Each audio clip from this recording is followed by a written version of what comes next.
Baiklah, terima kasih atas kesempatannya. Saya Yudi Pratama, Prodi Bedah Anak semester 1. Saat ini sedang stase bedah digestif pada periode Juni 2023. Baiklah, saya akan membawakan jurnal reading yang berjudul Early versus Delayed Laparoscopic Cholecystectomy in Uncomplicated Biliary Colic, an Observational Study. Jadi untuk pendahuluannya, kolik biliar ini adalah ketidaknyamanan terutama pada perut kuadran kanan atas yang biasanya itu dapat hilang dengan sendirinya. Kemudian jika obstruksi lama atau terdapat batu di saluran empedu, maka bisa terjadi kolisistisis atau hingga kolangitis. Kemudian ketidaknyamanan ini terus-menerus dan anaknya memburuk. Batu empedu sendiri untuk epidemiologinya itu 10 pada 20% dewasa, di mana 1-3%-nya bergejala. Kemudian akan bertambah seiring bertambah usia. Kemudian untuk kasusnya ini lebih banyak wanita dibandingkan dengan pria. Kolesistektomi sendiri adalah pengangkatan kantong empedu. Kolesistektomi laparoskopi atau LC itu tingkat konversi menjadi kolesistektomi dan mobilitas lebih rendah pada kolik biliar. Kemudian dari TOPO guideline, kolesistisis ringan itu dapat dilakukan kolesistektomi laparoskopi secara dini ataupun untuk yang sedang dan berat itu bisa dilakukan kolesistektomi laparoskopi secara delay atau tertunda. Keuntungan waktu dari dini dan tertunda early dan delay itu tidak ada perbedaan morbiditas dan mortalitas. Kemudian lebih sedikit dokter bedah yang masih melakukan prosedur dini ataupun early. Tujuan dari penelitian ini adalah membandingkan manfaat dan bahaya dalam waktu 24 jam setelah masuk rawat inap pertama kali dengan kolik biliar, dan ini early dan delay itu dalam waktu tunggu rata-rata sampai dengan 6 minggu pada pasien dengan kolik biliar tanpa komplikasi. Untuk metodenya di sini adalah metode pemilihan sampelnya itu, ini merupakan studi observasional dari Desember 2016 hingga Oktober 2018. Kriteria inklusinya itu adalah pasien yang datang memeriksakan diri ke rumah sakit, kemudian punya riwayat klinis pemeriksaan nyeri perut kanan atas yang terkonfirmasi dengan pemeriksaan USG, kemudian direncanakan operasi. Kriteria eksklusinya adalah jika pasien memiliki hipertensi, penyakit hepar atau renal, penyakit arteri koroner, kolangitis, dan hamil dijadikan kriteria eksklusi. Desainnya ini itu populasi penelitian dikategorikan menjadi 2, kelompok dini, itu masuk rawat inap pada kunjungan pertama dan langsung dioperasi, kemudian kelompok tertunda yaitu masuk rawat inap di kunjungan kedua. Dalam ini untuk rentan waktunya yaitu kurang dari 6 minggu. Tindak lanjut kemudian dilakukan tindak lanjut selama 1 minggu pasca operasi sampai jahitan dilepas. Nah, untuk definisi operasionalnya, kolik biliar yaitu serangan lebih dari 1 episode nyeri perut bagian kanan atas yang berlangsung setidaknya 30 menit tetapi kurang dari 6 jam. Kemudian untuk kolesistisis akut yaitu nyeri biliar dengan durasi minimal 2 jam, demam dan nyeri perut bagian atas, adanya batu ataupun lumpur di kantong empedu yang terdeteksi pada USG. Kemudian untuk pankreatitis akut ini yaitu nyeri abdomen bagian atas ataupun epigastrim yang berat dengan onset akut. Kemudian ada peningkatan kadar amilasa atau lipase darah, kemudian berkonfirmasi dengan USG atau MSCT. Kemudian untuk perforasi kantong empedu itu komplikasi yang serius dari penyakit batu empedu yang mempengaruhi 2-11% individu dengan kolesistisis kalkulus akut. Dan metodenya ini, pengumpulan datanya yang dinilai adalah riwayat pasien, pemeriksaan fisik umum dan terinci, pemeriksaan abdomen, pemeriksaan darah, hasil USG abdomen, temuan intraoperatif, pemulihan pasca operasi, dan durasi perawatan. Untuk analisis statistiknya menggunakan Excel, untuk frekuensi dari variasi anatomisnya itu menggunakan uji square dan visual exact. Kemudian parameter kuantitatif yang terdistribusi normal digunakan uji independent sample t-test, di mana p-value kurang dari 0,5 dianggap signifikan secara statistik. Kemudian dilakukan analisis dengan GoGuide. Ya, ini untuk usia berdasarkan angka kejadian, baik early ataupun delay, yang dini ataupun yang tunda, itu tidak terdapat perbedaan signifikan dengan rata-rata usia, yaitu di 40 tahunan. Kemudian untuk perbandingan antara kelompok dini, early ataupun delay, ini untuk durasi pembedahan, rata-rata kalau pada kelompok early itu membutuhkan waktu 61 menit, kemudian untuk kelompok delay itu membutuhkan waktu 71 menit. Di mana ini signifikan secara statistik dengan p-value 0,001.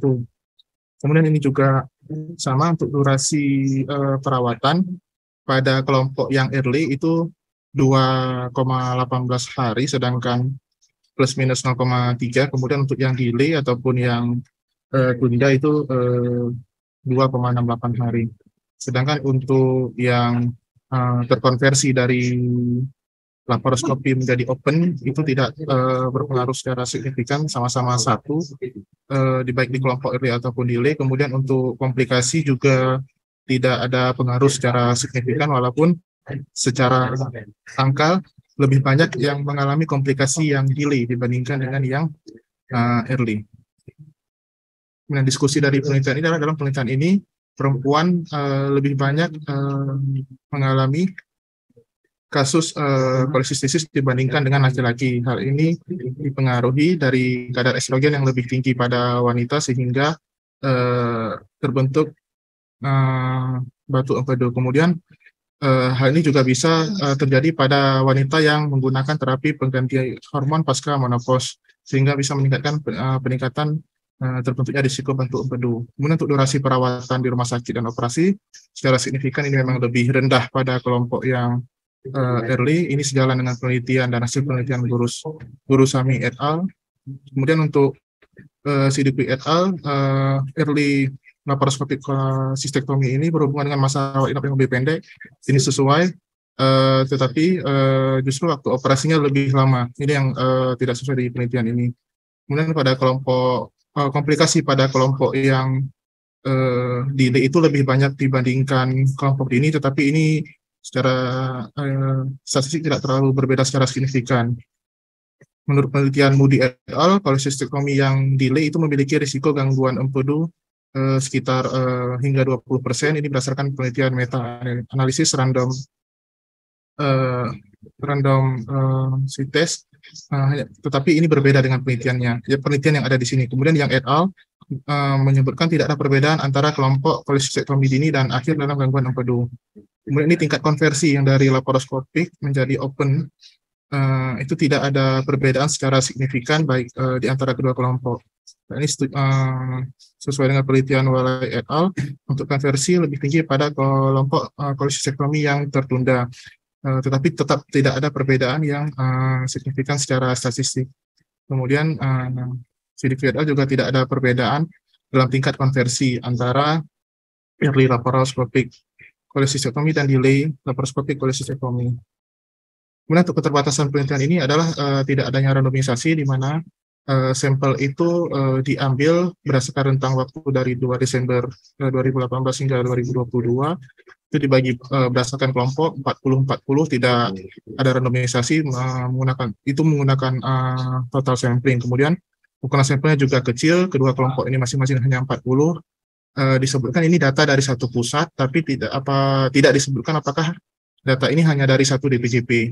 Kemudian rekomendasi dari penelitian ini adalah penelitian lebih lanjut itu harus dilakukan untuk sampel yang lebih besar dalam settingan multi-center, sehingga bisa dinilai untuk mencakup semua komplikasi biliar. Kesimpulannya, temuan pada penelitian ini menunjukkan bahwa early laparoscopic kolesistektomi yang terdiagnosa kurang dari 24 jam itu bisa mengurangi durasi operasi dan mengurangi durasi length of stay di rumah sakit. Kemudian dalam komplikasi pasca operasi, penelitian ini tidak menemukan perbedaan yang signifikan antara kedua kelompok, meskipun secara angka itu memang lebih banyak komplikasi pada yang delay laparoskopi. Kemudian mempertimbangkan temuan ini, pilihan waktu menangani pasien kolik biliar tanpa komplikasi dengan laparoskopik kolesistektomi akan menjadi pilihan ahli bedah sesuai dengan kenyamanan pasien. Kemudian di sini sangat direkomendasikan agar penelitian selanjutnya membandingkan kelompok dengan ukuran sampel yang lebih besar dan desain penelitian lebih acak untuk menunjukkan dengan jelas manfaat dari laparoskopik kolesistektomi. Oke, kita masuk ke kriteria apresialnya. Ini instrumen yang digunakan adalah the Joanna Briggs Institute. Pertama itu, apakah kedua kelompok serupa dan direkrut dari populasi yang sama? Jawabannya iya. Ini dari center yang sama, jumlahnya sama. Kemudian untuk jenis nyerinya itu juga sama, yaitu kurang dari 30 menit, di atas 30, lebih dari 30 menit, kurang dari 6 jam. Kemudian Apakah paparan diukur dengan sama untuk memasukkan partisipan ke dalam kelompok terpapar dan tidak terpapar? Jawabannya iya. Apakah juga diukur secara valid dan reliable? Jawabannya iya. Di sini kita bisa melihat bahwasanya ini pada early group itu, early laparoskopik itu pasien sampel yang dimasukkan adalah pasien pada kunjungan pertama, sedangkan yang delay itu adalah pasien yang dilakukan operasi pada kunjungan kedua dengan batas waktu kurang dari 6 minggu. Kemudian apakah faktor perancu tidak identifikasi?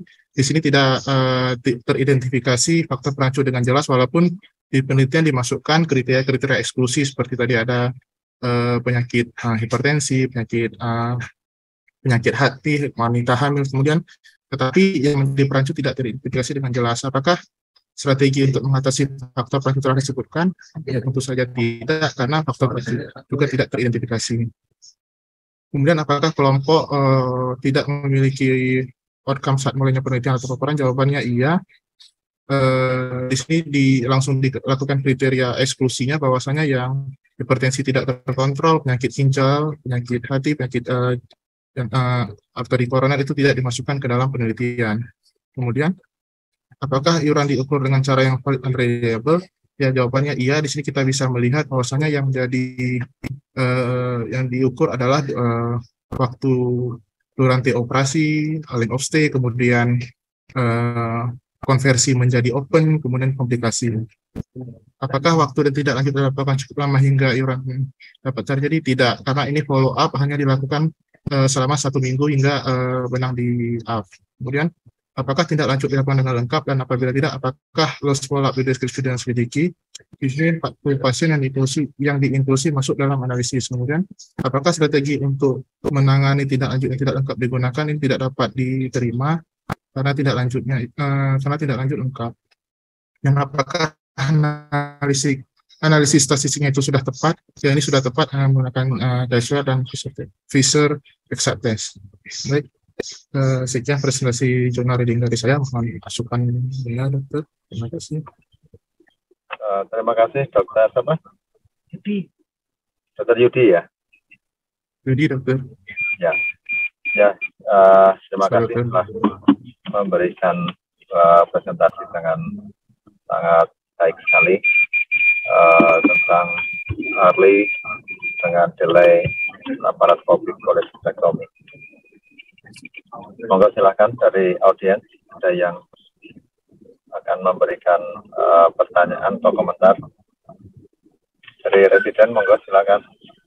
Dokter, izin bertanya, dokter. Ya, silakan. Dari siapa? Izin, saya Fauzan, dokter, Presiden Bedah Stase Bedah Digestif, dokter. Izin bertanya kepada presentan untuk Mas Tama, Dokter Tama, mengapa pada kasus polik biliar itu dia lebih banyak dialami pada wanita dibandingkan pria?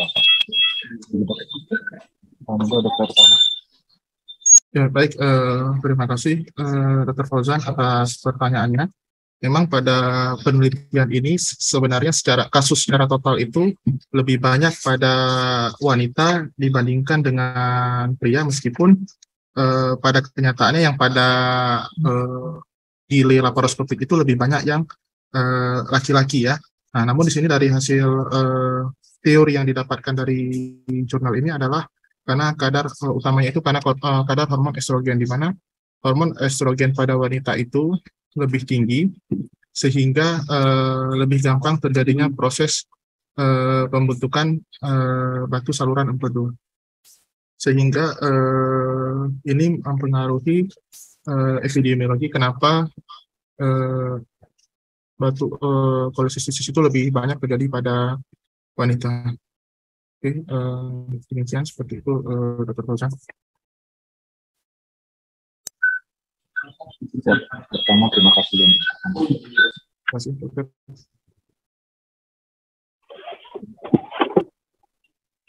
Ada lagi mungkin dari residen atau training? Selamat pagi, dokter. Mohon izin, saya Joshua, Residen Ilmu Bedah Stase Bedah Digestif, dokter. Izin bertanya kepada presentan. Untuk tindakan kolesistektomi ini, apakah ada pertimbangan pertimbangan indikasi atau kontraindikasi dilakukan kolesistektomi berdasarkan awitan waktu onsetnya? Terima kasih. Ya, baik, terima kasih atas pertanyaannya. Jika merujuk dari jurnal ini sebenarnya ada dua pendapat. Yang pertama yaitu kolesistektomi early ataupun delay itu dilakukan berdasarkan kenyamanan dari pasien dan kesepakatan antara dokter dan pasien itu sendiri. Namun ada literatur yang menyatakan Tokyo Guideline yang telah direvisi, di mana untuk kolesistektomi ini kan dibagi berdasarkan 3 grade, ya, grade 1, 2, dan 3 itu ringan, sedang, dan berat. Nah, yang termasuk kategori ringan itu di literatur tersebut dinyatakan bahwasanya harus dilakukan tindakan early laparoskopik, sedangkan untuk yang sedang dan berat itu ataupun grade 2 dan grade 3 itu harus secara delay laparoskopik dengan tujuan untuk persiapan yang lebih matang. Seperti itu, Dr. Joshua. Terima kasih atas pertanyaannya. Terima kasih banyak untuk jawabannya. Saya tanya Siap, bagaimana dengan yang dengan pankreatitis akut?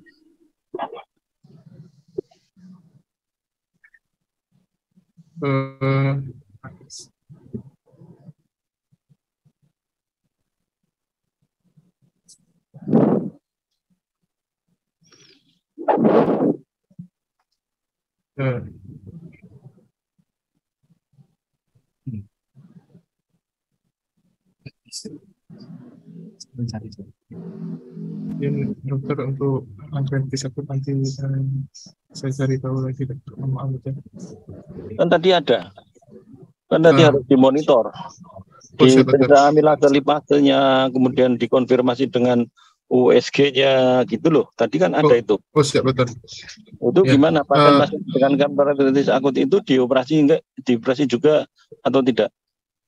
Izin dokter, ini untuk pankreatitis akut itu termasuk dalam definisi operasional pada penelitian ini memang, dokter, dengan peningkatan kadar amilase dan lipase. Namun ini tidak dibahas dalam penelitian apakah ini dioperasi atau tidak, karena yang menjadi fokus di sini adalah pada kasus kolik biliar yang terdiagnosa kolesistisis, dokter, bukan pankreatitis, dokter. Izin, dokter. Iya. Terus kalau ditanya seperti itu jawabannya gimana dong? Kamu memasukkan kriteria kok. Nggak ada jawabannya berarti. Kalau memang jawabannya, dokter, berdasarkan penelitian ini, jika dia memang termasuk dalam kolik biliar, berarti dia lebih disarankan menggunakan teknik yang early laparoskopik, dokter, dengan pertimbangan durasi operasi yang lebih cepat, length of stay-nya yang lebih sedikit, dan komplikasinya yang lebih sedikit, dokter. Kalau menurut saya tidak seperti itu ya. Dokter. Jadi kalau yang dengan pankreatitis akut itu harus dinilai apakah dia itu adalah biliary pankreatitis akut atau bukan. Itu loh. Kalau biliary pankreatitis akut itu biasanya mengacunya pada adanya suatu batu pada CBD yang menyebabkan pankreatitis akut, sehingga pasien itu preoperatif ada iketriknya.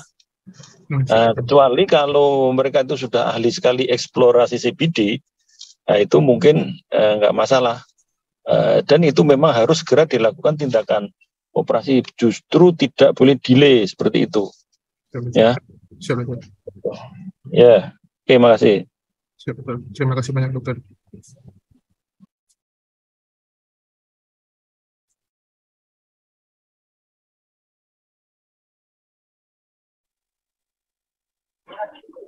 Masih ada lagi komentar? Mungkin Dr. Agus bisa memberikan komentar yang lain. Iya, jadi pada pankreatitis akut, kolesistitis akut itu memang umumnya dilakukan early kolestektomi itu lebih baik, tapi tidak boleh dengan adanya biliary akut pankreatitis yang disebabkan oleh cholelithiasis. Itu ya, justru itu yang menjadi maksud saya tidak, justru itu yang harus emergensi. Sedangkan yang tidak ada biliary akut pankreatitis dengan holesistitis itu bisa didelay operasinya, ya, bisa didelay. Terus operasinya bisa di kamar operasi elektif atau mungkin di emergensi juga bisa. Kalau di kita itu mohon maaf karena tidak punya laparoskopi di emergensi, sehingga mungkin lebih banyak mengerjakan itu di elektif. Jadi di elektif bisa di laparoskopi. Jadi settingnya berbeda kalau di tempat kita. Kalau di luar negeri emergensi juga sudah punya. Kalau di tempat kita sampai sekarang nggak punya laparoskopi untuk di emergensi. Kalau bisa ya lebih bagus gitu. Kita bisa berlatih untuk melakukan laparoskopi emergensi pada holesistitis akut. Gitu Pak Wahid, makasih. Ya, terima kasih Dr. Agus atas masukan-masukannya. Jadi memang pada kolestektomi memang standar untuk operasi saat ini adalah laparoskopi ya kalau tidak salah. Memang harus benar-benar bisa memilih dan memilah kasus apakah itu kita benar-benar bisa atau nanti ada kemungkinan konversi ke open. Kadang-kadang akan kita melakukan 100 kolestektomi itu ada 100 varian dari anatominya. Jadi setiap kali operasi laparoskopi atau open kolestektomi itu selalu mendapati hal-hal yang baru. Tapi yang penting adalah secara teknis harus memahami beberapa landmark yang harus dipahami ketika melakukan kolestektomi, baik itu open ataupun laparoskopik. Selama Anda memahami.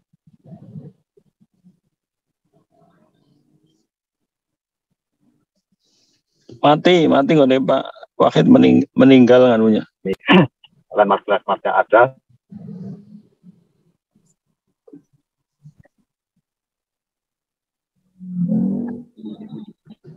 Ketika nanti melakukan kolestektomi harus dipahami benar anatomi yang ada di daerah itu, landmark yang ada, sehingga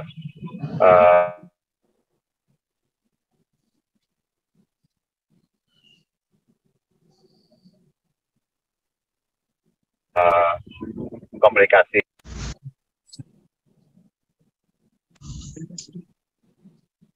Halo. Betul. Saya kira begitu. Kalau sudah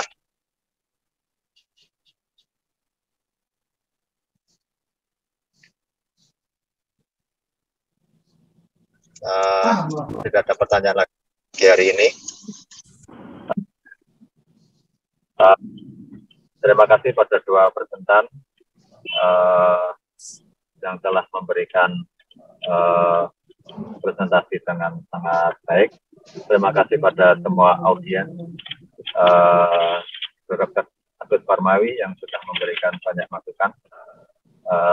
Wassalamualaikum warahmatullahi wabarakatuh. Salam sejahtera, selamat bekerja. Semoga kita semua mendapat perlindungan dari ini. Mohon izin pertemuan. Ya, selamat pagi untuk semuanya. Selamat belajar, selamat bekerja. Saya juga keluar dari forum ini. Terima kasih banyak. Terima kasih, Dr.